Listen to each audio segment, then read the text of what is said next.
Sanye joda soge jonam la chanjo bardo dane gyabsoji age jinso kebe sonam ge drola benjire sanye rubarai sho Om ye dharma hetum te sham datha gato yavatat Desham chayo nirodha evam vate mahashramana yesvaha Om ye dharma hetu prabhava hetum tesham dathagato yavatat Desham evam bhate mahashramana yesvaha Om yedara hetu prabhavam hetum tesham dathagato yavatat Desham chayo nirodha evam vate mahashramana yesvaha. All phenomena arise from causes. The causes are taught by the Tathagata. The cessation of causes as well is taught by the great seer. Okay, so this morning what we're discussing is with respect to how the mind works, the happiness that we are seeking, the miseries that we shun, is all happening in the mind. And what we're seeking, in essence, is that we are seeking to get away from miseries and to have the maximum happiness. This is what we are. And whether or not we can achieve that, yes, is all happening within the chips of our own mind. And how the mind works, the true nature of mind is very expansive. Is only stopped by the obscurations, and when you remove the obscurations, then the mind expands accordingly. So this is what we learned. So having said this, so in the Buddhist, for example, the techniques shown in the Buddhist teachings, we see that broadly speaking, of course, the various versions, but we can all see them subsumed primarily under one, how the mind can be, you can train the mind that the mental stress, anxiety can be subsided. One, through the meditation on this single point, at the shamatha meditation, single point meditation, stability meditation. Number two is the renunciation. Number three is the bodhicitta. Number four is the wisdom of emptiness. And then alongside, they say the mixture of two, mixture of three, mixture of four, all these things can happen. So broadly speaking, there are four. And how these four, we may get a vague idea that with these four, our mind will become calm. It is very vague understanding. But if you go into detail, we see that each one of them have the very unique way to calm our mind down. Each one of them, they're very unique way of the things that so therefore we require the extensive studies, extensive knowledge of each one of these four. And some people, they focus purely on the shamatha meditation with giving different labels. Mindfulness meditation, this meditation, that meditation. It's all about building the stability of the mind. This is one thing. But people get caught up there, and they think that this is everything. This is very unfortunate. So what I would suggest is that try to get hold of all these four. Get hold of all these four yourself. See to yourself, to yourself. So what's the benefit of each one of them? Different benefits. And then you see that we require all these four. For example, like to prepare a delicious soup.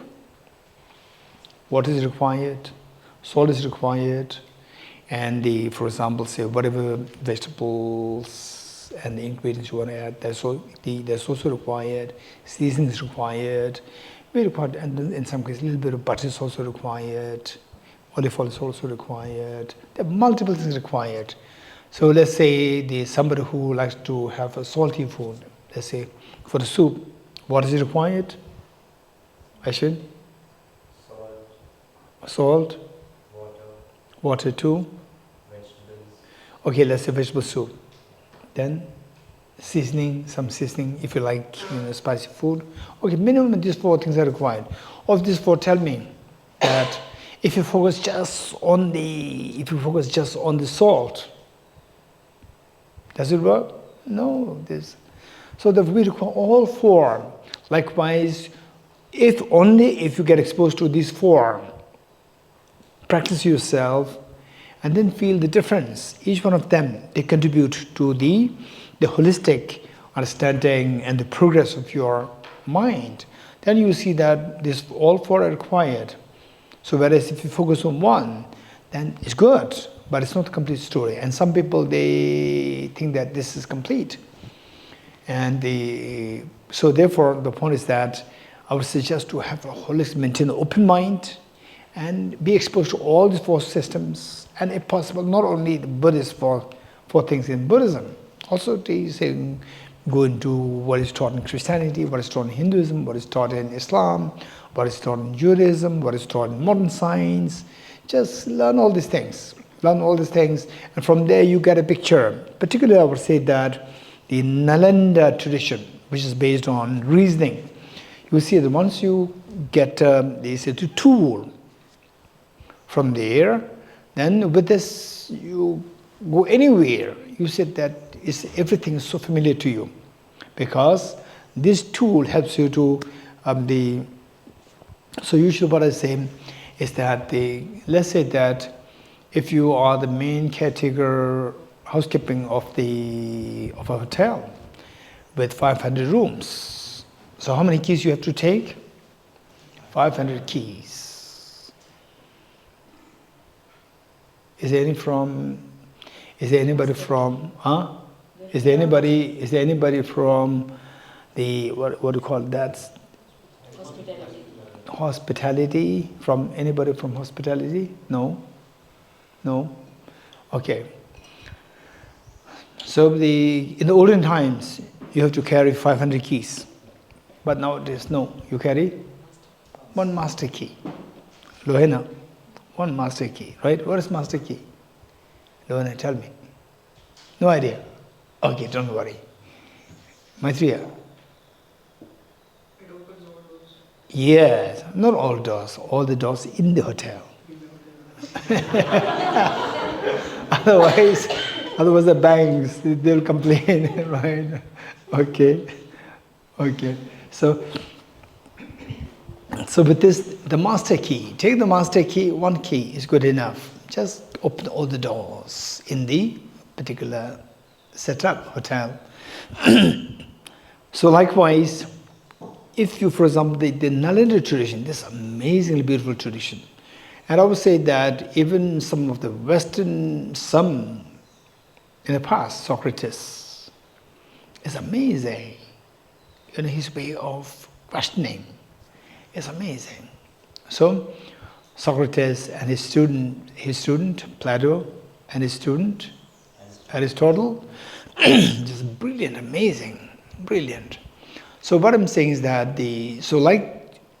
like this, the Nalanda tradition is amazing. It has a vast, rich, and from there, if you learn this, if you get this master key from there, you read Western philosophy, you understand it. You read for example, the Samkhya tradition, Vedanta tradition, or Nyaya, or Christianity, Islam. You read any today's modern science, you read it, you understand it.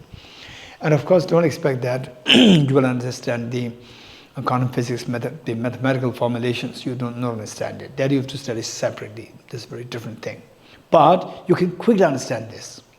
If you had the Nalanda master key, you can quickly understand quantum physics, relativity theory, and so forth. The concepts, but the physics, but the mathematics, you have to study separately. Okay. So with this, what I'm saying is that so with these things, for example, how the single point of meditation, shamatha, how it helps us to calm our mind down. How renunciation helps us to calm our mind down. How Bodhisattva helps to calm our mind down. How the wisdom of emptiness calm our mind down is very different. Each one of them, experientially, they can be very different. So if you get a glimpse of each one of them, then you practice them, you see that we require all four: salt, water, vegetables, seasoning. We all need all four, not just one. Okay. And then if you come to know of other techniques, see if they are one of these four, or associate one of these, may not be one of these four, but can be associated with one of these four. Okay, so let's just quickly delve into the effect of each one of these four, how experientially they can affect us.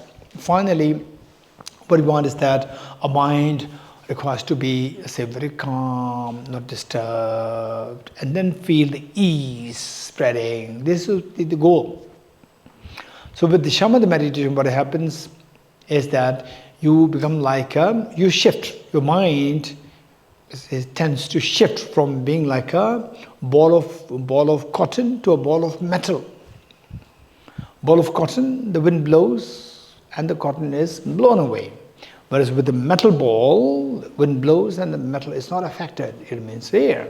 So this is where with a single point of meditation, what happens is your mind shifts from being like a cotton to being like a metal.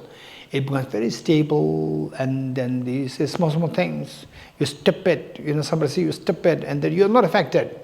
You step it is like wind. Wind blows and you're not blown away. Otherwise, some people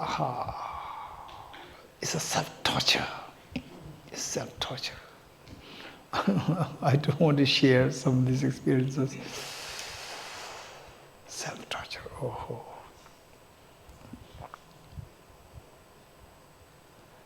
Okay. Say, if I'm talking in my room, and somebody passing by says, "You are talking loud." There's nothing to do. This is your residence, and you are just a passerby. You leave, you go. You're not staying there. Look how the mind is so disturbed. You just hear somebody talking, and then you feel disturbed. You're talking loud, right? You don't stay here. Go. This is not a place. This is your path. You're just going by. It's an imprisonment in your mind. You're so easily affected. Easily affected. Okay, so there, your mind, with this practice, your mind can gradually move from becoming from a cotton like a ball to cotton like the mind to the metal like a ball, the mind, where your mind was very stable. Says somebody talks loud, it doesn't affect you. Somebody says you step it doesn't affect you. They're like, it doesn't affect you, like Mount Meru, very stable. Okay, this is one way of managing your calmness of your mind. This is one. Now with the renunciation is to say, the particular renunciation is like, say you are a small child. You're a small child, what happens? The parents are there as your fence. You agree? The parents are there as your fence. Yes? Till what age? Hey, Chelsea, till 14, 15. Okay, she wants liberation from 14. Say, standard in the various countries was the law. The children, they are under the custody of the parents till what age? 18, right? Not 14. So Chelsea was looking for liberation from 14. Okay, so at till age 18, you need protection of the parents. That's a very standard. You need protection. And some need protection till even age 50. There's protection of the parents, right? Okay. Some want liberation from the parents at age 14. Some want, at age 50 still, Okay, so the point is that standard age 18, till that point you need fencing. The fence custody meaning that you, ideally speaking, a fence by the parents. But of course, keep in mind that not that all the parents are very mature, they are the fence. They can be a bit more destructive in some cases, but generally speaking, parents are amazing. So usually in public, I don't tend to talk much about, some of the instances of the bad things happening. Anyway, everywhere, these bad things happen. Everywhere, but good things also happen. So generally speaking, amongst the people, generally speaking, the parents and the non-parents, who do the people feel more comfortable with the parents generally? And that too when you were, under the age like 14, 15. Yes, particularly age smaller, the younger, you feel more comfortable to be with your parents rather than outsiders. Okay, this general presentation. So with this mind, with the renunciation, how it helps you is that you are fenced. You are fenced from, engaging with other people. Try to not to mix with other people so much because you can easily be influenced. You are so vulnerable. So therefore you remain fenced. When you're fenced, you are not disturbed. Disturbance much less. So you're fenced. You are protected from the disturbance by the fencing. Okay, don't do this, you have to do that, don't do this. These are the fencing. These are the fencing. So with the personal liberation practice, there are so many rules, regulations. These are to fence us. Then, so fence means that automatically others cannot come. Others cannot invade you. And you are protected. So meanwhile, we have to grow, not to remain as a sapling all the time. Then the next is the Bodhisattva practice, compassion practice. But the compassion practice, what happens, you become like a mother. You become like a mother. It's not, of course, you come out of the fence. Not that there's no complication. Complications are there. Children fight. Complications are there. But you are not affected as much as how the two children are affected by each other. They find there's so much anger, hostility towards each other. You don't feel that. They smoke, even they say, in fact, these are the things that I was observing. I was observing how the children, little children, sometimes they hit their parents, they show anger, but how the mother shows love and affection, how the father shows love and affection. This is so beautiful, generally speaking. They're so beautiful. Where you're not affected, all because of your compassion. Your compassion makes your mind, protect your mind from becoming agitated or angry and so forth, generally speaking. Okay, this is one thing. This is how you're protected by the compassion. And your life becomes, the barrier between you and I dissolves, the compassion practice. The barrier, say, the unease that you feel. So those of us who came to Thosamling for the first time, you feel, like it's a stranger place. And whereas who came for the second time, you raise hands, who came for the second time and more. So you feel at home. I don't know really at home or what, but you feel familiar. You know where, what, and what to do, what not to do. You know all these things. So you feel comfortable, you feel at ease. So, but because that they're coming here, the barrier is not there. Because in some places the barrier is too much. There is too much. Where the barrier is too much, you feel so suffocated. But it's here, no? As long as you don't really end up into vulgar things. There's no inhibition, not allowed, this not allowed. No, it's so free, it's an amazing place. Okay, so this is where, so with the compassion, what happens, the barrier dissolves. When the barrier dissolves, your ease expands. When the ease expands, the disturbance is not there. With the ease, disturbance stops. This is how the compassion works. It's very different. Now the wisdom, with the compassion, yes, you go out and you encounter with the situations. You encounter situations, not that you don't encounter. Mother sees the children fighting, children also, the complaining, showing anger to the mother, these things happen, but the mind is not affected as much. Now with the wisdom of emptiness, it is like a dead blow. So the moment you experience emptiness, instantly the external factors, they dissolve. This is extremely powerful. But we require all four. Each one of them have their different experiences. It's not that they are same. It's not that one will do everything. No. So the text says that with bodhisattva you will have everything. It means different. It doesn't mean that with the bodhicitta self-grasping ignorance will dissolve. No, it will never dissolve. Because bodhicitta is purely affective mind, and self-grasping ignorance is purely cognitive mind. And the affective mind cannot overcome the cognitive mind. This is what Acharya Dharmakirti in his text Pramanavartika. Now those from NMC 2, you're going to learn this after the Madhyamagavatara. So there he said that although compassion so forth, he says, Chamso more than Gemeshiri. Okay, so there's two lines from Acharya Dharmakirti's text. Chamso more than Gemeshiri, Shindu Nyeba Sarjamin. Which means that because that the compassion so forth, the affective mind, because that they are not directly antithetical. They are not antithetical with respect to the object of apprehension of the self-grasping ignorance. Therefore, this is not the ultimate antidote to the defilements.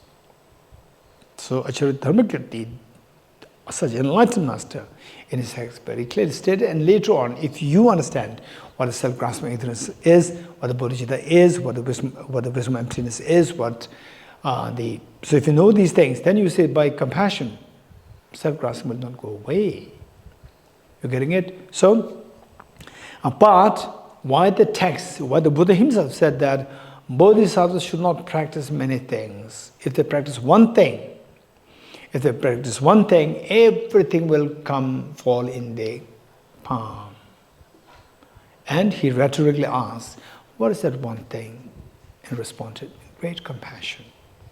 So, if you have great compassion, everything will come in the world. Doesn't mean that even self-grasping will go away and the wisdom emptiness will come. No. So what's the meaning? The meaning is that you become like a mother. If the child does not know mathematics, and if the mother, you are weak in mathematics, you will learn mathematics. If you are somebody else, if you're weak in mathematics, you will not attempt to improve it. And the same, if you don't have food, if you don't have something to eat, then you remain hungry. But if there's a child, you will not remain idly like this. You'll go to look for a food, so that you get food. Everything what you need will come to you because of the compassion for other beings. You want to look for things which other beings are required. They need wisdom entrance, they need shamatha, they need everything. So you try to get all of these things and you get it.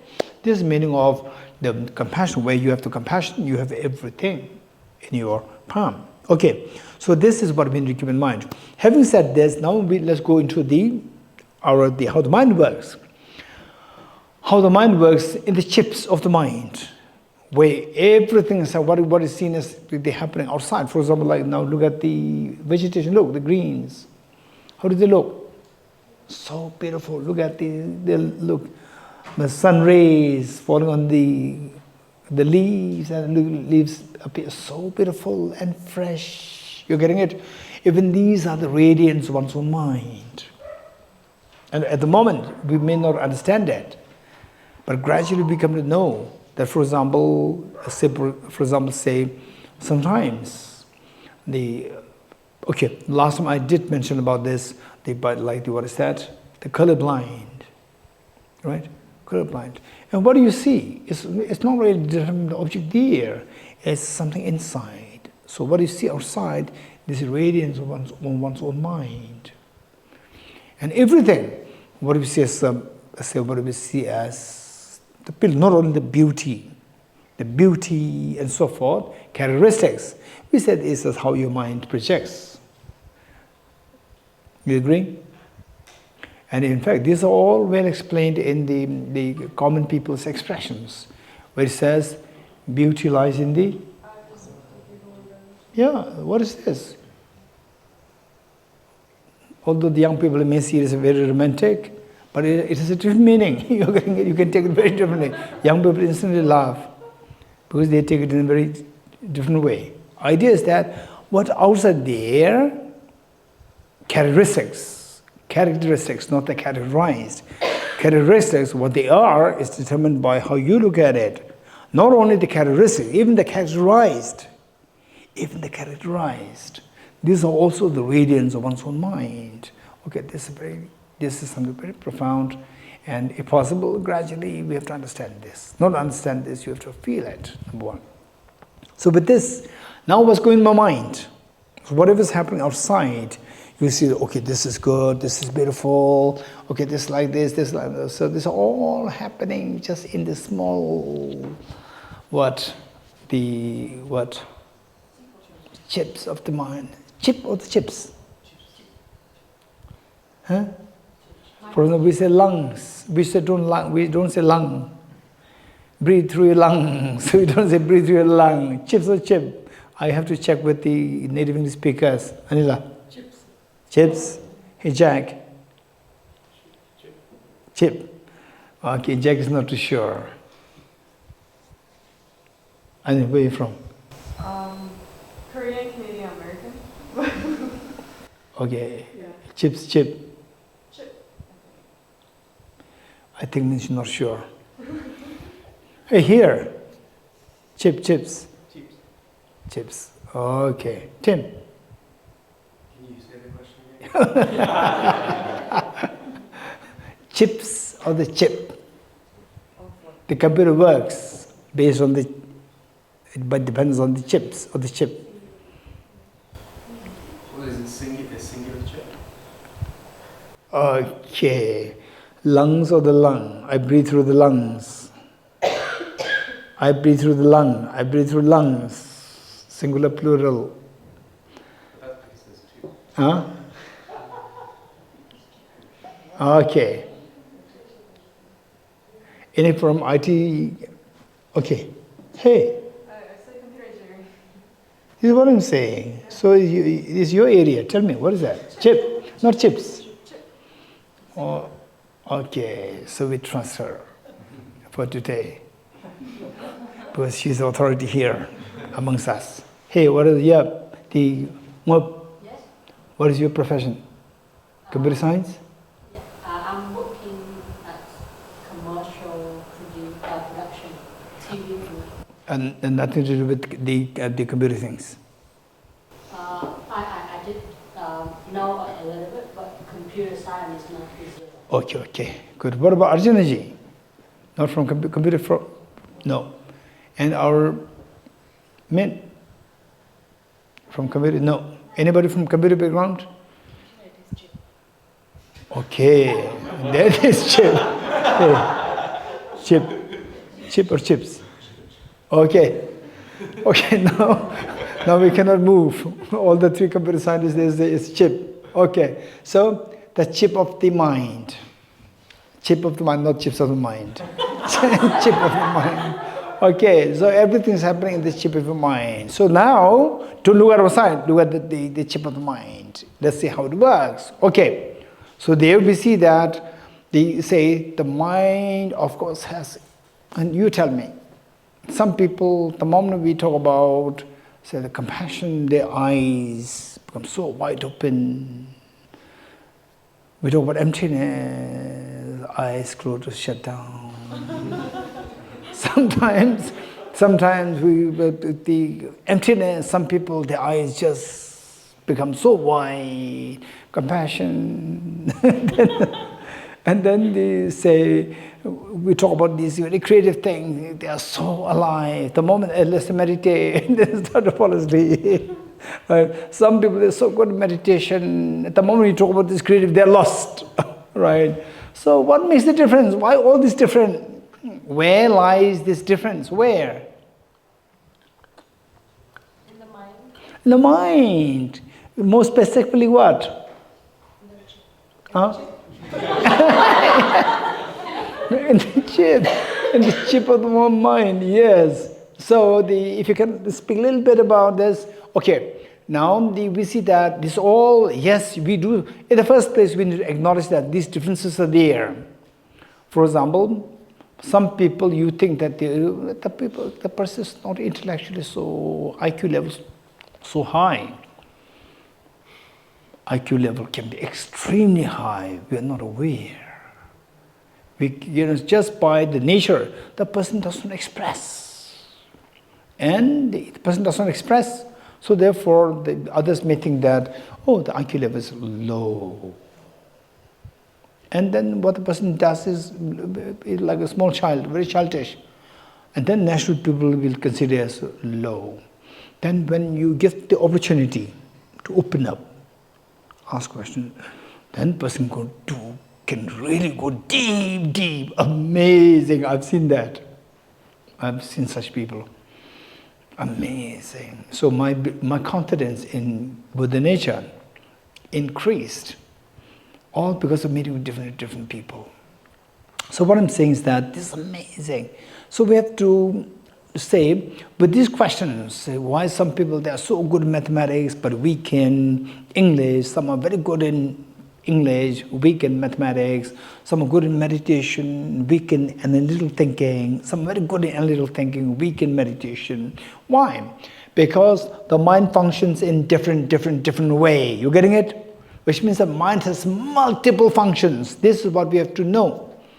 From this, finally, you say, when you Buddha nature, with respect to your Buddha nature, all these functions are perfect. All these functions are perfect.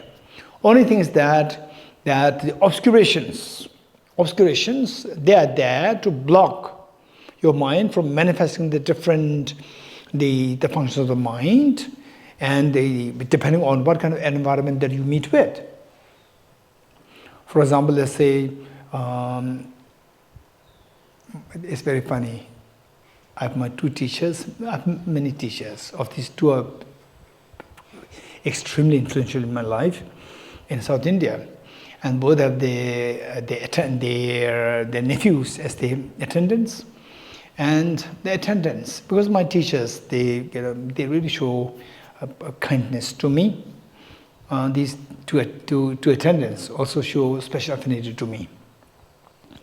And one attendant, and both the teachers, they are the top scholars, brilliant. And I just joke that these teachers, if you want to send something, you just write their name.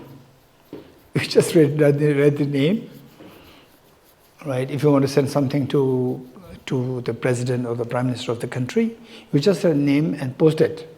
It'll arrive there. But whereas for us, if you want to send something to me, you have to send all the details, New Delhi, Loti Road, Tibet House, you write all the details, otherwise, who is Dorji Damdul? Whereas, so I say that these two teachers are so famous that if you write the name and send it to the monastery, it'll arrive there very easily. This is the way, the status, so well known everywhere. And my teacher, his nephew as attendant, he was also studying as a student, and in the exam he scored, annual exam, the nephew scored 4 out of 100. And the nephew, whose uncle is the professor of the professor of the professors. And the nephew scored 4 out of 100 in philosophy, right? So the nephew feels so nervous, scared. Now how should I go to face my uncle, right? Yeah, I'm bringing embarrassment to my uncle. My uncle is known everywhere, not only in the monastery, in the other all the other monasteries. But he has to go because he's the attendant. He has to serve food. So is that the time for the food? He has to go and serve food like this, serve food to his uncle, serve food. And uncle says, tell his name and said, sit down. So he sat down. Now I'm feeling more suffocated. So because uncle will ask him, what is the score? Then the uncle said, okay, did you get the result? Yes, sir. How much did you score? 4 out of 100. So when he said 4 out of 100, the uncle said, amazing. Uncle said, amazing. I don't expect you to score even 1. I thought you were going to score 0, right? But you score 5 is amazing. Okay, so okay, this is one part of this was my teacher, and the other teacher. Again, I don't know what's the common relation. This is what she says as the light in the darkness. Brilliant uncle and amazingly, not too smart nephew. This is balance is there. Other teacher same. The teacher is well known all over. His name, the fame is just spread everywhere. But his nephew, the study is just 0. It's 0. So I'm there, and this nephew, once in a while he comes to my room just to chat. And then one day he came to my room, and I asked him that, okay, you tell me about emptiness. I asked him, you have to tell me about emptiness. He said, no. So he would address me as sir. Again, no, you're joking, you're making fun of me, you're pulling my legs. I said, no, you have to tell me, you have to share with me about emptiness. And no, sir, you are just pulling my legs. I don't know anything. I said that this is so unbiased. We are very biased. That you have been with our teacher for 24 hours a day, 24/7 you are with our teacher, and people not getting even chance to get teaching from our teacher for 1 hour a week. And you are always there. Whoever comes there, you are there receiving the teachings. And whatever you got, you have to share with other people. I just pretended to be very serious. And so his intellectually he's not too smart. And of course not that. And then finally he thought that I'm being very serious. I'm seriously saying, I was trying to justify the reason. And finally he was sharing. If there is somebody who doesn't know my teacher, they will think that this monk is a brilliant scholar. Because he could emulate what his uncle was saying. It's amazing. Then on another day, I asked Mr. Bodhisattva. Again, he was saying that, no, sir, you are just pulling my legs. I don't know anything. Then I was just justifying that he should speak. Finally, he started talking about Bodhisattva. Amazing. Look, this is how when you are with the good influence, your mind is changed. Otherwise, if he is not to get this opportunity to be with his uncle, then he will be just 0. For the exams, he will be 0. But look, what he says is so good. So this is basically influence. So in other words, what I'm saying, even our activation of the intelligence, IQ level and so forth, it entirely depends on how much you are influenced. Because that deep inside, your IQ level is top. It's the maximum. Buddha nature on that level, your IQ is level, perfect. But it's obscured. And now the obscuration can be made less and less by encountering with good environment, good influence of the other people, and so forth. So this is where the chip of the mind, so there how it works. We see that our mind has incredible different ways of functioning. So on that basis, in the Buddhist psychology, there's the mention of what is known as the mind and the mental factors.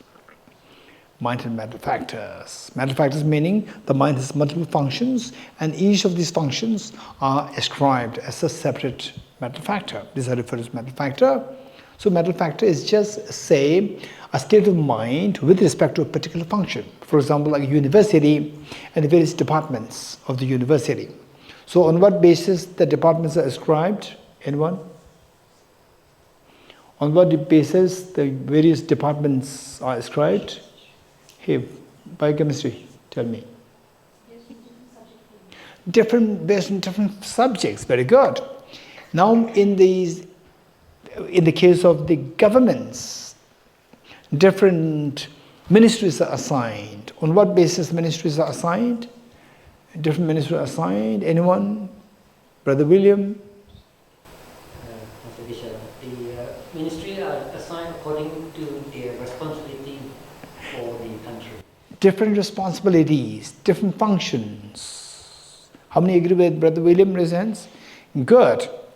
So our mind has different functions. On that basis, different mental factors are assigned. You're getting it? Just keep that in mind. So with this in mind, how many such mental functions are there? Millions and trillions are there. In other words, mental factors, there are millions and trillions are there. And of these, at one point, Buddha picked up 51 of them, which are very closely related to the progress of the mind. Progress of the mind. So 51. Of the 51, particularly there are 5. Particularly 5 which are extremely relevant to our, not just relevant, directly related to the journey of the mind towards the journey of enlightenment, a journey of removal of mental fears and expanding our happiness. So, what are these 5? These 5 are known as 5 ever-present mental factors. 5 ever-present mental factors, and oftentimes translated as 5 omnipresent mental factors. I prefer not to use this word, omnipresent, just for the reason that this can have other meanings. People may take it to go into the direction of the Judeo-Christian concepts. So this is a very different concept, so not to mix up the two concepts. I prefer to use the ever-present mental factors. Ever-present mental factors. What do you mean by ever-present? Which means where there's a mind, these 5 functions must be there. Where there's a mind, any mind should necessarily have these 5 functions. And other functions, they may exist, they may not exist. For example, like say, anger is one of the functions of the mind. When you feel the compassion, anger is not there. Anger does not exist. So likewise, let's say that when you're very compassionate, jealousy doesn't come in. When the jealousy is there, compassion doesn't come in. So the many of the mental factors, they come and go. But these 5 are always there. Where your mind is, these 5 functions are always there. Okay, so now let us work on these 5. And on base of these 5, then we'll see that how the mind works. Then once you know how the mind works, then how by selfishness, your miseries are created. By compassion, your happiness expands to infinity. You can see that on that. Then you become extremely competent. You're getting it? Extremely competent. Okay. Then you will learn win-win is the best. Not you win, I lose. Not I win, you lose.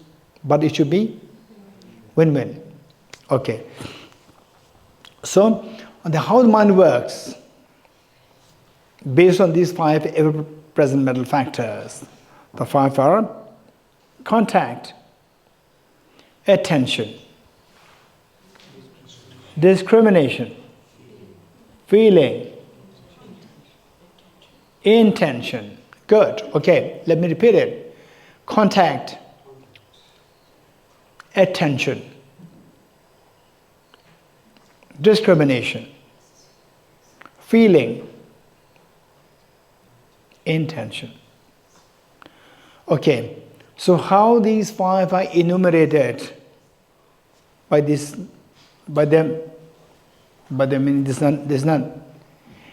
And in the nunnery, and how I enumerate them is slightly different. The order is different. What's the order? Feeling, discrimination, intention, attention, contact. Soa, Geshe, Semba, Rigpa, Yila, Cheba. Say it again.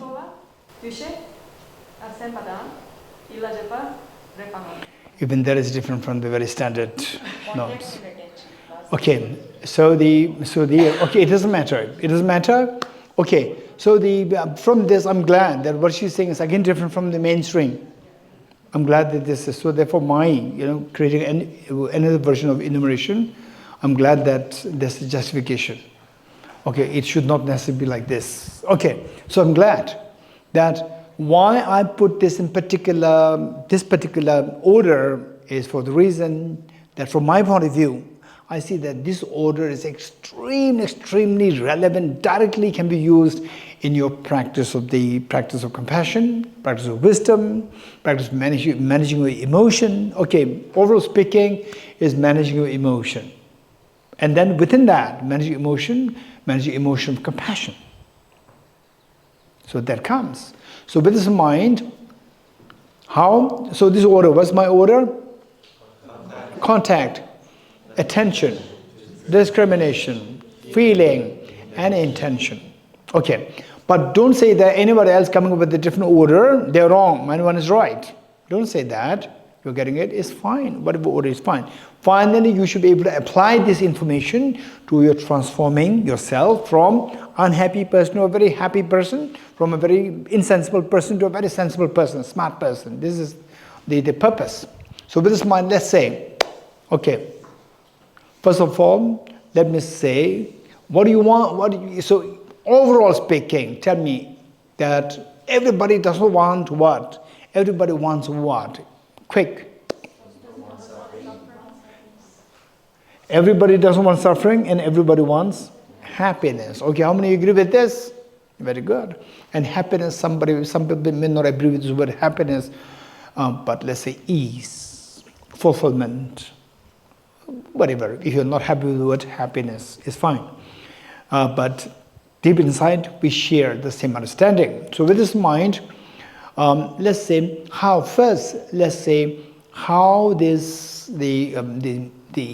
say unhappiness, miseries, suffering, how they arise. It's just a mental. First, you have to acknowledge that this is mental state. You agree? You agree? Mental disturbance, anger, agitation, depression. This is all happening in the metal chip, not the chips.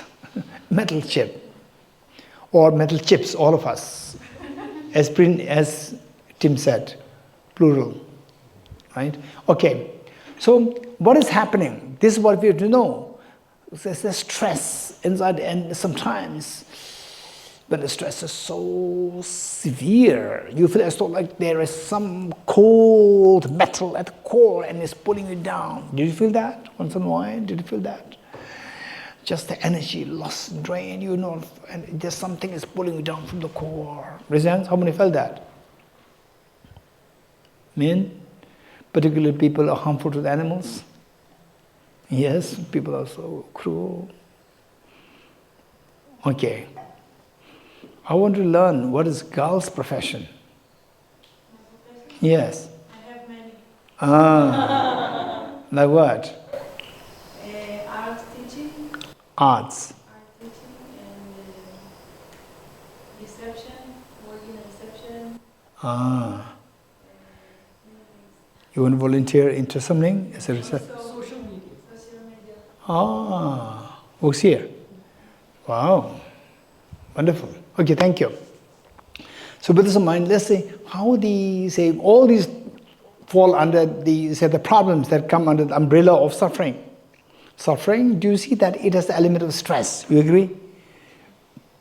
All what we call as suffering, there's an element of stress. Stress. Or you don't want to do that, but you have to do something.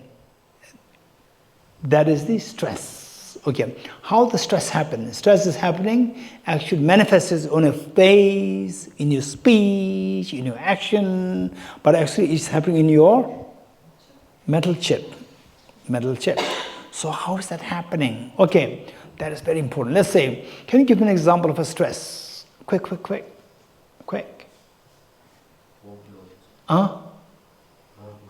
Okay, workload. Okay, there's physical stress and a mental stress there too. Okay, for time being, let us not mix up the two things. Physical stress is slightly different. And for the time being, managing emotions, compassion, anger, and so forth. This is all mental. This is not physical. So physical, we will deal with that separately. So usually what I say is that if somebody feels stress, lethargy, loss of interest, and so forth, the first thing that I ask is that, what is the food habit? What is your sleep pattern? So I check with these physical things. First I check the physical. If the physical disorder is there, then it's not really the mental. It's not, well, some people say, without checking this, just say, oh, be happy, don't be stressed, don't feel stressed. No, it will not work. If you are, say, B12 drops in your body, B12 drops, you feel lethargy. Even if mentally you feel happy, it's not happy. Happiness already comes. So the point is that we have to check these physical. So if the physical things are ruled out, still there's a stress there, there's a mental stress. For example, due to anger, there's mental stress. Say something wrong is happening to your family and then you feel affected, there's mental stress, it's not a physical stress. So we're talking about the mental stress. Anybody who likes to tell us a little bit about, or just example of the stress, anyone? Maybe burnout at work. That's that. Sorry? Burnout at work. Burnout at work is physical. Generally it's physical. But burnout can also happen mentally. It happened to me once. You know, you want to hear that? Huh? How many of you like to hear this? Burnout that happened to me without any physical thing. Okay. I finished my Geshe degree. I was sent to England to study English. Coming back, I was invited to teach the Emory University students in Dharamsala. And while teaching there was a monk, one of my classmates, and who said, my friend, would you mind? And he's a very close friend, also my friend, classmate. And he asked me, would you mind teaching me English? My mind, so because he's my friend and classmate, I have to respect him. I said, okay. I didn't say, okay. I said, okay. Then he said, okay, as you like, please tell me what time I'll come, how long, short, it doesn't matter. So I said, is it okay, half an hour? He said, okay. So half an hour. When that time came, half an hour, it's like ages. Oh. Then I told him, if you can do it on the alternate days. Then he said, okay. Then on the alternate days, still so when there's no that English teaching, I feel so elated. The moment that day, whole my mind just drops. And then I asked, so much stress builds up. Then I asked him, 15 minutes is okay? Then he said, okay. I'm so happy that he's very flexible. He said, okay. So 15 minutes. And then even the 15 minutes is just torturing me. Mentally just feel so heavy, drained. Then the time of the class comes, I disappear. I'm not in my room. So the poor monk comes and he's not there. And gradually he gave up. Okay, this is what I feel is the burnout. Mental burnout. The physical burnout happened, again, there was like 17 days, day, night, busy. Day, night. And then I reached a point of the saturation whereby somehow I was craving for just free time. And then when I see people playing basketball, how come that they get such a time to chill out? How come that they're getting this time? I couldn't believe this. So this was my physical burnout. Okay, good. So anything else? Tell me. Mental stress. Stage fear. Huh? Stage fear. Stage fear. Okay, yes. Let's say stage fear. Okay, let's take that as an example. Stage fear. Okay. So what is happening? Let's work on the 5 ever-present mental factors. What's the first? Contact. Contact with the information that I am on the stage. Contact with information that I am on the stage where there are so many people, all their eyes cast on me, right? That is a contact with that information. Contact. Then is it true that I'm in front of all these people? You are checking, you're paying attention. Then your discrimination says, yes, you are in front of all these people. Yes, you're getting it? Yes. Okay. So here, say there, you imprint from past lives. Imprint from past lives that the competition, people judging on you. All these imprints are there. These imprints are activated. And then all these people, their eyes are cast on me, not just one or two. Hundreds of people, their eyes are cast on me, right? And then, which means subconsciously, all your early imprints are activated, that all these 1,000 people, they are, or let's say 20%, in some cases even 10. Their eyes are cast on me, they are judging on me. You're getting it? You're happy, not happy, when you see the people judge. Okay, say, when you go there, you meet a person, and the person looks like this. Jack. Right? The scan so fast. Right? I was literally amazed to see that there was one girl who was a little relative of mine, and she has very fast way of scanning. So the moment I walked in, she said, she did like this. Scanned. Wow. And my brother's sister, her scanning is not fast. Her scanning is a little slow. So I sent a photograph, and that was in the early days. She would say magnify, what do you call it? Zoom, zoom, zoom. Zoom in the photographs and to go to my feet. What should he put on?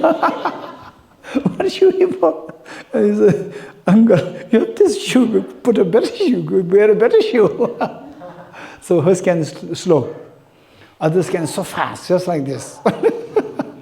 Amazing. And it instantly makes you unhappy, unease. Right? The moment you do this. Okay, so what is that?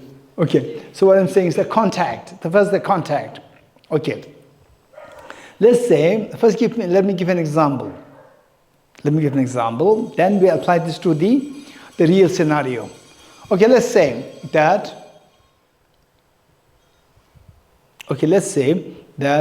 you have, what time do you get normally? Normally, not here. Normally, let's say at 6 o'clock or 7 o'clock, whatever time. Let's say, Loena. Okay, don't tell me. Don't tell me, it's fine. Okay, let's say 6 o'clock. Loena smiles, okay. So Loena thinks that Geshe has us clairvoyance. Okay, so let's say that you get up at 6 o'clock. Normally. One day, your mother opens the door of your bedroom and says, okay, your mother's holding something in her hand, say, happy birthday, Lohena. Happy birthday, each one of you with your name, happy birthday. And 1 hour earlier than your usual time of getting up, your mind is still in sleep, deep sleep. So what happens is that you heard your mother, but you are not fully awake. So what do? You heard your mother, and it's very odd time, and then but you see something in the mother's hand, happy birthday. She's a happy birthday and holding something, which means that you would expect some kind of present. So what did you do? You're half asleep. What will you do? Jack, what will you do?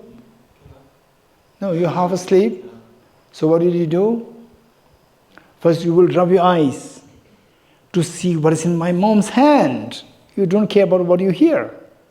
Because mother is holding something. So you are just want to see what the mother is holding. And you rub your eyes. Because you are in half asleep, you don't see too clearly. So you rub your eyes. So why you are rubbing your eyes? To pay attention. You're getting it? To pay attention. So first come in contact with the object, information, and then you pay attention to this, rub your eyes. Then you see that it is iPhone 17 came? Not came? Huh? Coming. Okay, coming. Okay. Let's say it is, hey Lohena, what happened? You came in contact with the gift, good. And then you paid attention what that gift is. And discrimination, it is brand new iPhone 16 Pro Max. And your one is iPhone 6. What do you have is iPhone 6.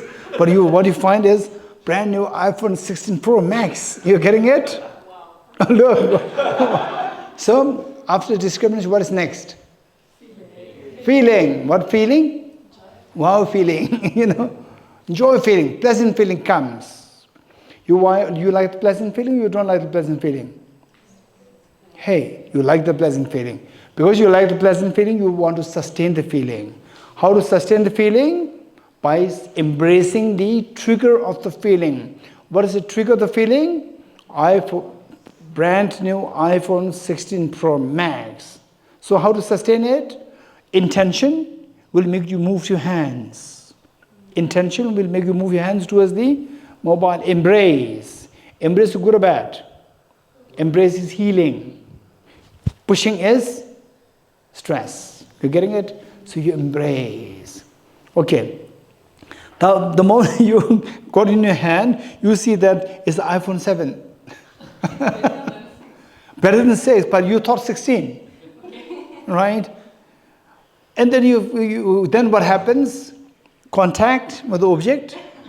You paid attention. It is not iPhone 16, it is iPhone 7. No, iPhone 5.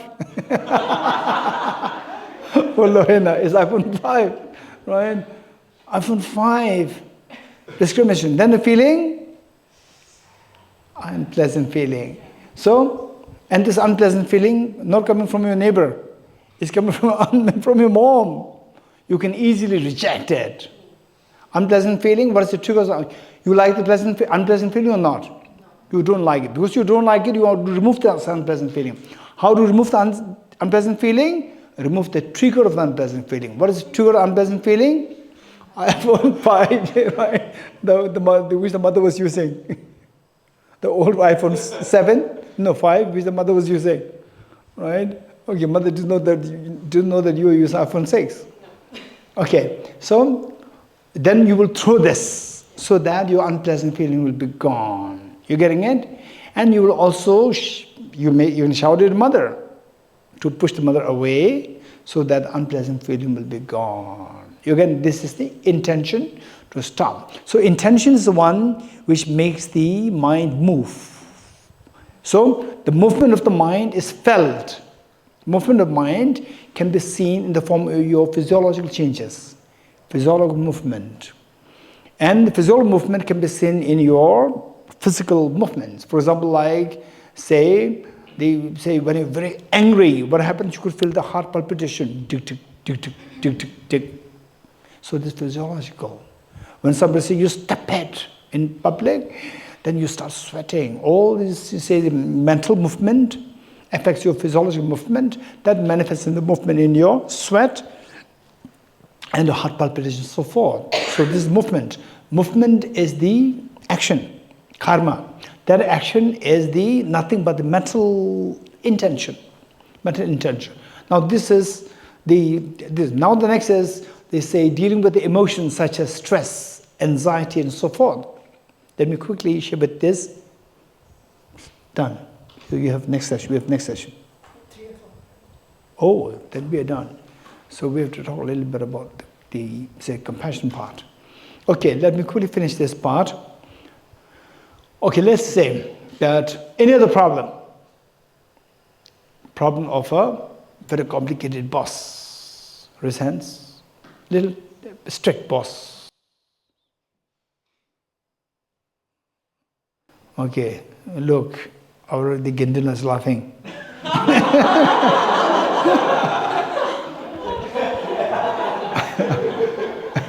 Yeah, that's true.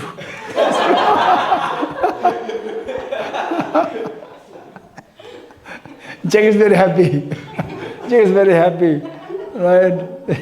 Jack is very happy that now it's disclosed, so that the Gendula will be more free from today, right? This is Jack's compassion to Gendula. Okay, let's say a strict boss. So morning you go there, you go to the office. The moment you say, when do you feel? How many felt that stress? Raise hands once in a while in your life. Okay, almost everyone. Dohena? Yes. William? Once in a while. Finish work, no more work, so no stress. No. Okay.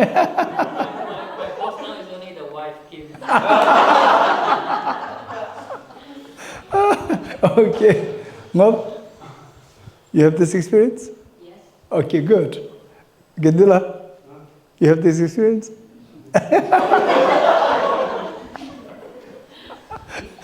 Okay. Hirusha? I have this. You have, okay. And Shabdashwa? Somewhat. Okay. Okay, Lopsangla, you had? Wow, he's very precise. You do not to say they add that, but he added this. To say that, to make sure that he doesn't get additional stress. Okay, thank you, Lopsangla. So in fact, I would say that Lopsangla is one of the staff in Tibet House who feels more ease. Yeah, that I agree. Gendula more stress, I know. Okay, now let's see with the difficult boss. Let's say example. Any stress that you have with your family members or whatever, just see if it's true or not. Say the moment you get out of your house for the work, instantly say this unease already built up in your mind. How does it happen? First, what's the first? Contact with the information that I'm going to the office, where the difficult boss is there. Next, attention. So, keep in mind that these five, they are not happening consecutively. They're happening simultaneously. You're getting it? They're happening simultaneously. These five mental factors, they are ever-present mental factors. They're together. If they are not together, then they are not ever-present. Because when one is there, others are missing. So these are, how I'm explaining is for us to understand things very easily. Once you understand this well, yes, this is amazing. The knowledge, amazing knowledge, wisdom of the past Nalandas, when you were taught by the Buddha. Once you know that, then your job is how to explain these five to be as simultaneous. There's a job. Otherwise, for time being, I explain this as though like they are in an orderly way. Okay. So first, your mind, the moment you get out of the house, there's already stress built. And then the contact with information that I'm going to the office where the complicated boss is. Then next is that, okay, is it true? Yes. Yes, you're going there. So these are together. And then because of discrimination that I'm going there, in the office where there's the difficult boss. Pleasant feeling, unpleasant feeling. Unpleasant feeling comes, number 4. Do you like the unpleasant feeling? You don't like it. So if you don't like the unpleasant feeling, what will you do? You will try to remove the unpleasant feeling. How to remove the unpleasant feeling? By removing the trigger of the unpleasant feeling. What is the trigger of the unpleasant feeling? The difficult boss. And then when you say the difficult, how to remove the boss? The next is, after the feeling, what's next? Intention will try to push the boss away from your mind, away from you. Intention will try to push the boss away from you. So this is happening on the mental level or physical? Mental level is not physically, the boss is very happy. You cannot do anything. In most cases, you cannot do anything, right? But mentally, you can do anything. Physically, you cannot do anything. Mentally, you can push the boss. So you're trying to push the boss, but the reality, you know that the boss is not pushed. So again, your mind continues to push. This is the exertion. So that exertion requires a lot of energy. So that energy drains your energy from the body. That makes you feel weak. Friday evening, what happens? Hey, Lohana. So happy Friday evening, right? The next 2 days, I'm free from this boss, right? I'm free from, so Friday evening, how come? Contact. Today's Friday evening, yes. Attention. Discrimination, yes. These three things. So in Buddhist, the Buddhist teachings, there's a tremendous emphasis on improvising your discrimination. So wisdom falls under this category, the discrimination, wisdom. So with this, the feeling Friday, with the feeling, pleasant feeling comes. You like the pleasant feeling, unpleasant, you like the pleasant feeling or not, you like it. Because you like it, you like to sustain this pleasant feeling. How to sustain it? By sustaining the trigger of the pleasant feeling. What's the trigger of the pleasant feeling? That you are freed from the boss. So you will embrace it. Embrace the healing or is destructive?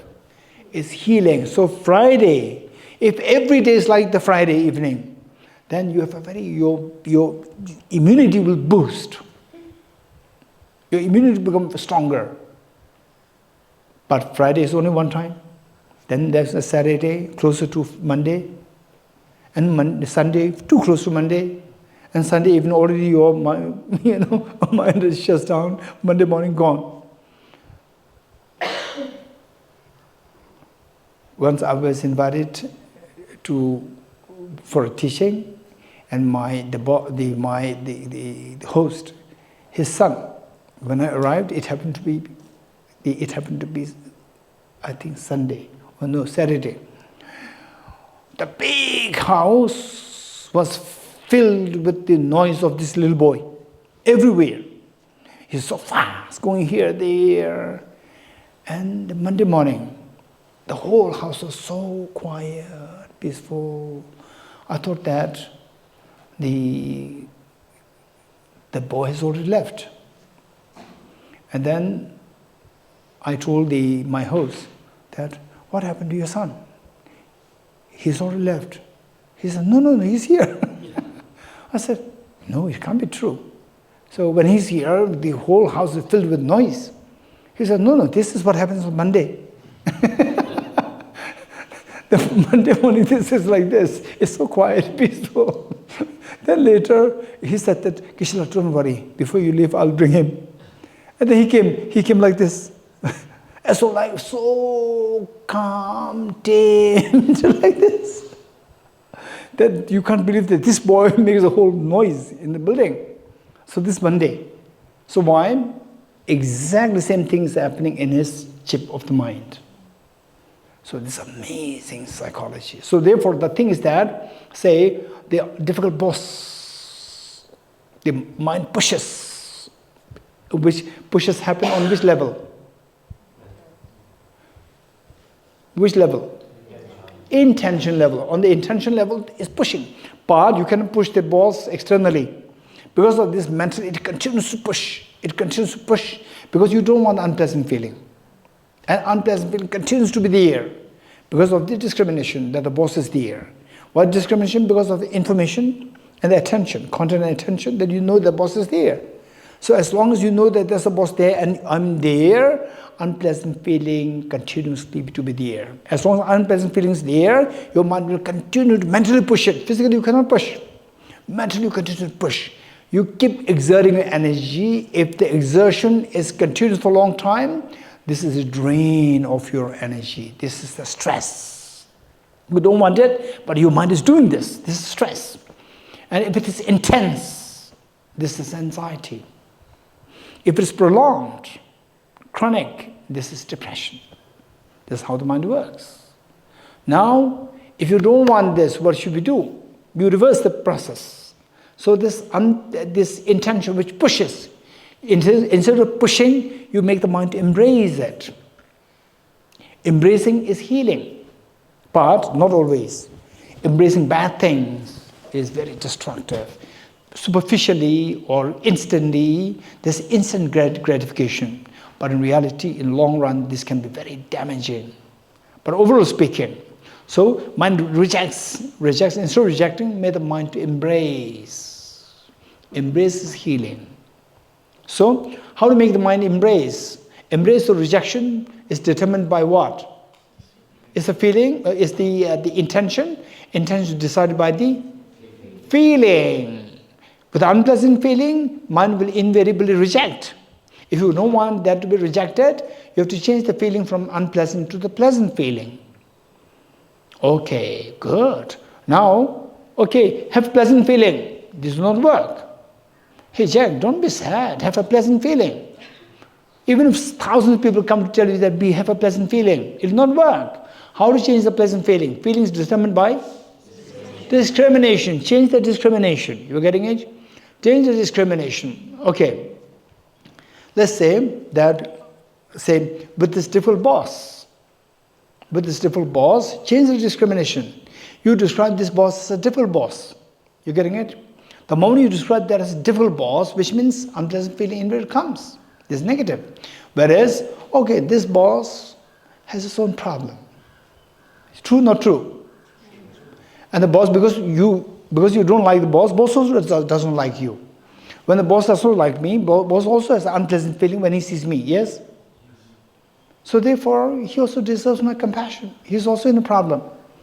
And not that always he's unpleasant, but maybe he has some family issues to deal with, right? So that when he comes there, he becomes so sulky, or he's, so what? Frowning or angry. Maybe there's a family issue there. We can understand it, right? We can understand it, and let me change. But let me see what he or she, wants me to do in a particular way. They work wise. So try to change that and try to be nice. And then gradually you see that there are many things which can change within you, that the other side changes. That's amazing. And His Holiness the Dalai Lama is amazing. This is amazing with His Holiness. So with the other person, the person meets His Holiness, the moment the person meets His Holiness, person's perception changes. I've seen that many times. This person who can be otherwise very negative meets with His Holiness. His Holiness approaches such that the other person changes his mind. That's amazing. Okay. So with this, we see that that your perception of the boss, you understand it. Okay. So my boss, for example, let's say that he may not be responding to you, she may not be responding to your good morning wishes, and so forth. But there are some bosses who are extremely nasty, to really abuse you to such a great extent. And comparing the two, it's just a matter of comparison. For example, like the story that I shared with you of of this man with 4 children.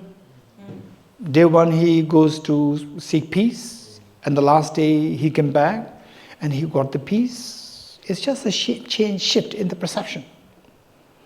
Discrimination changes, and the feeling changes, and the intention changes. So there, when you see that, okay, in comparison with the bosses, my boss is amazing. He gives my salary without any issue. He doesn't make issue for small things. He's so nice. She's so nice from that point of view. Look at the other bosses. For small things, they just stop the salary, going to you for like 2 months, 3 months, and so forth. Or comparing with the other bosses, oh, my boss is good. Or comparing with other bosses, my boss is good. Pleasant feeling, unpleasant feeling. Good has a connotation of pleasant feeling, and the mind will embrace. For finally, whether the boss changes or not, it doesn't matter. But your mind feels better. Your mind starts to embrace it. You're getting it? So this is where how we manage emotions. If you know how the mind works, then changing the discrimination. How to change the discrimination? Again, this next question. To change the intention from pushing to the embrace, it's changing the feeling from unpleasant to the pleasant. How to change the feeling? By changing the discrimination. How to change the discrimination? Depends on the intention and the contact. Intention, the contact, these two actually gather information. Attention, what did you say? Okay. I said the contact and attention, these two, their job is to gather information. If the information gathered is so less and wrong information, then discrimination will be wrong. With the wrong discrimination, the feeling is going to be unpleasant.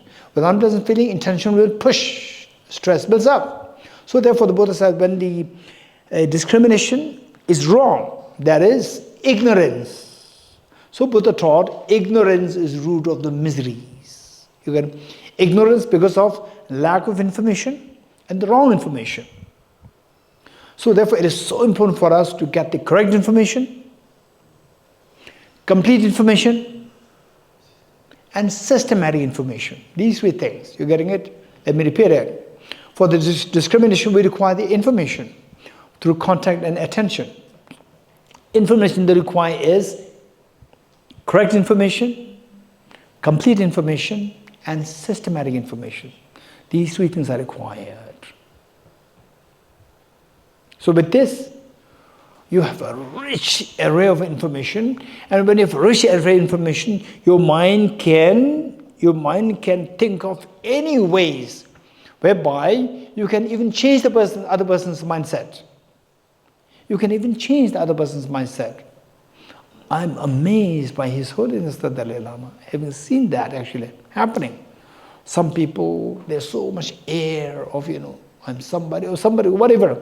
And then comes to His Holiness, and gradually he builds a very strong feeling of friendship with His Holiness. Just meeting with His Holiness, that's good enough. This is where, if your knowledge is so vast and profound, correct and complete, you even have the capacity to just meet a person and change the person's perspective. Amazing. So that it becomes friend. So this is where, this psychology taught by the Buddha, taught by the Indian masters, this is so precious. If you learn how to apply this in the modern day context of the modern psychology, so that will be very, very helpful. Okay, we stop here. Tage tuje shaye rezo to sheng Dege bonjomba sege lumbo tabo jebe o shaye yabo ela chase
Okay, two brushes together.